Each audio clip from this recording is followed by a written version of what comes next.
Hər vaxtınız xeyir olsun, hörmətli tamaşaçılar və seçicilər. Mən müğənni Röya xanımım. Bilməyənlər də qoy bilsinlər ki, mənim də deputatlığa namizədəm. Amma bu haqda danışmaq və təbliğat aparmaq istəmirəm. Çünki xalq məni sevir və arxayınam ki, hamı mənə səs verəcək. Amma mənim bugün bu studiyaya gəlməyimin başqa səbəbi var.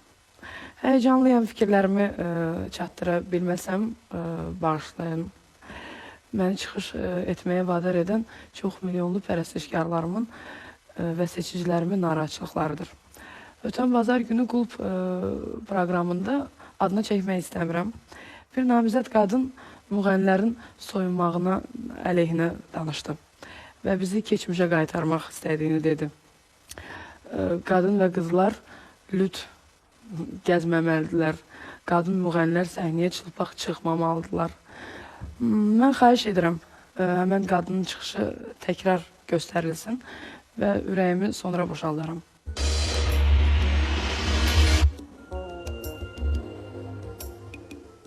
Mən Ələkbərov xanım, əgər məni deputat seçsələr, mən müstəqil deputat olmaq istəyirəm. Milləti bu baladan qutarmaq istəyirəm. Əgər seçilsəm, millət hamısı mənə deyir, sən niyə deputat olmursan? Ona görə də mən istəyirəm ki, hamı da deyər, yox elə, baş nazir yoxdur qadın xeylağı. Hər yerdə qadın xeylağı var, Fransızda var, ondan sonra Hinddə var, hər yerdə, Türkiyədə var, amma Azərbaycanda qadın xeylağı yoxdur baş nazir. İstəyirəm ki, mən baş nazir seçiləm.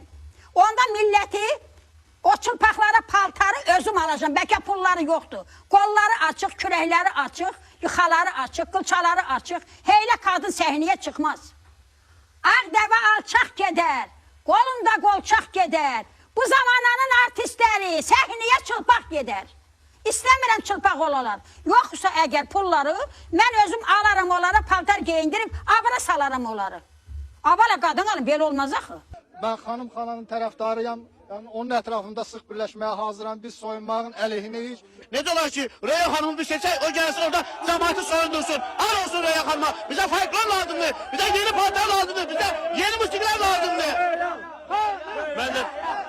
Mən də öz növbəmdə cavanlardan xahiş edirəm ki, xanım nənəyə səs versinlər. Xanım qana bizim gələcəyimizdir. Səs verin xanım nənəyə.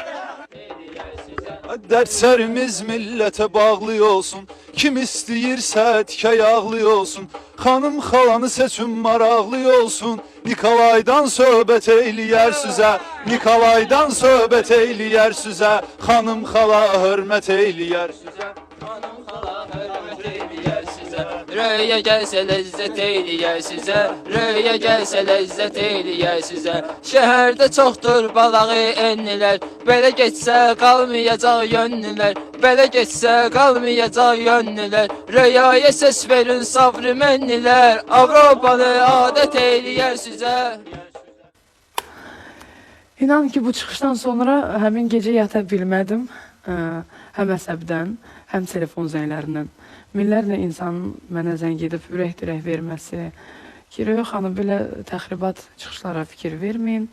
Xalq sizinlədir, xalq soyunmağın tərəfdarıdır.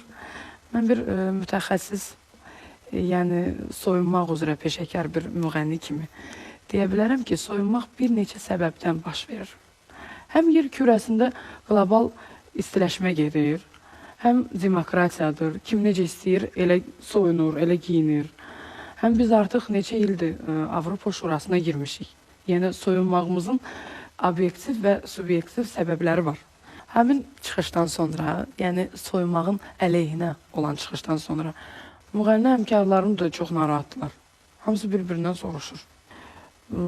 Biz soyunmasaq bizim axırımız necə olacaq? İndi demokratiyadır. İndi 21-ci əsrdir. Biz Avropa Şurasına girmişik. İndi özünüz fikirləşin. Əgər biz soyunmasaq, Avropa Şurası bizə necə baxacaq? Ümumiyyətcə, bizə qarşı münasibəti necə olacaq? Az qala unutmuşdum. Adını çəkmək istəmədiyim həmin namizəd öz çıxışlarında dedi ki, mən deputat seçiləndən sonra soyunanlara paltar alıb verəcəm. Bəyən bizim paltarımız yoxdur. Bəyən biz paltarsızlıqdan soyunuruq. Yox. Yox, inan mənə soyunmaq paltarsızlıqdan baş vermir. Soymaq özü də bir gözəllikdir və estetika da demək olar.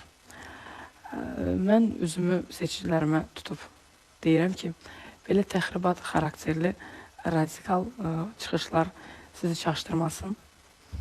Mən müğənnilərə üzümü tuturam. Narahat olmayın, soyunmağınıza davam edin. Üzümü adını çəkmək istəmədiyim həmin namizədə tuturam. Belə təxribatlara son qoysun. Biz ona görə soyunmamışıq ki, hər yoldan keçən bizi geyindirsin. Lazım gəlsə biz özümüz də geyinəcəyik. Vaxt az olsa da mən tarixdən bir misal çəkmək istəyirəm. O vaxt Sevil çadrasını atdı, ona qarşı belə təxribatçı çıxışlar edənlər olmuşdu, çox olmuşdu. Amma sonra ona heykəl qoydular. Çadrasını atan qadın yəqin ki, hamınız görmüsünüz. Mən inanıram ki, gələcək nəsillər də bizim tarix qarşısındakı xidmətlərimizi unutmayacaq və bizə paltarlarını atan qadınlara, yəni bizə. Mən inanıram ki, Azərbaycanda gələcəkdə Röya xanıma heykəl qoyulacaq.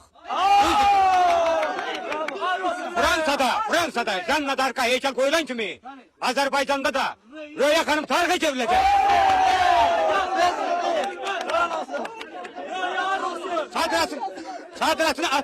Sadratını atan Sedirə ancaq Bakıda heykəl qoyulub. Amma Röya xanıma paltarını atan Röya xanıma Azərbaycanın bütün rayonlarında heykəl qoyulacaq.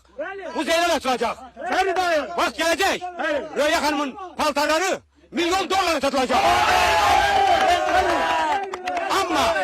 Amma o paltarı satmaq olmaz. Ona görə ki o Azərbaycanın sərvətidir. Ben diyerdim ki Azerbaycan'ın neftten sonra ikinci serveti Röya Hanım'dır.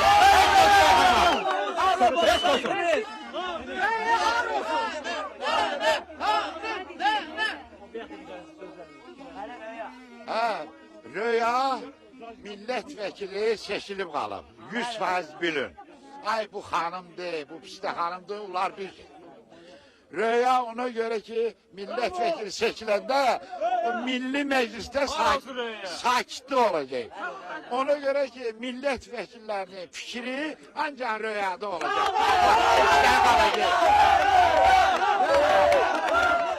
Mən bir daha çox milyonlu pərəstişkarlarımın və seçicilərimə üst tutub deyirəm, soyunmağın əleyhinə olan adamların deputat olmasına imkan verməyin.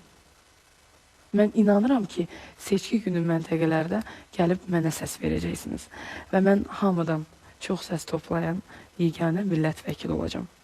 Söz verirəm ki, sizin bütün problemlərinizi həll edəcəyim. Əgər həll edə bilməsəm, elə edəcəyim ki, bütün problemləriniz yadınızdan çıxacaq. Bu yolda sizə həm də özümə uğurlar arzuluyuram. Sağ olun ki, məni dinlədiniz, vaxt ayırdınız.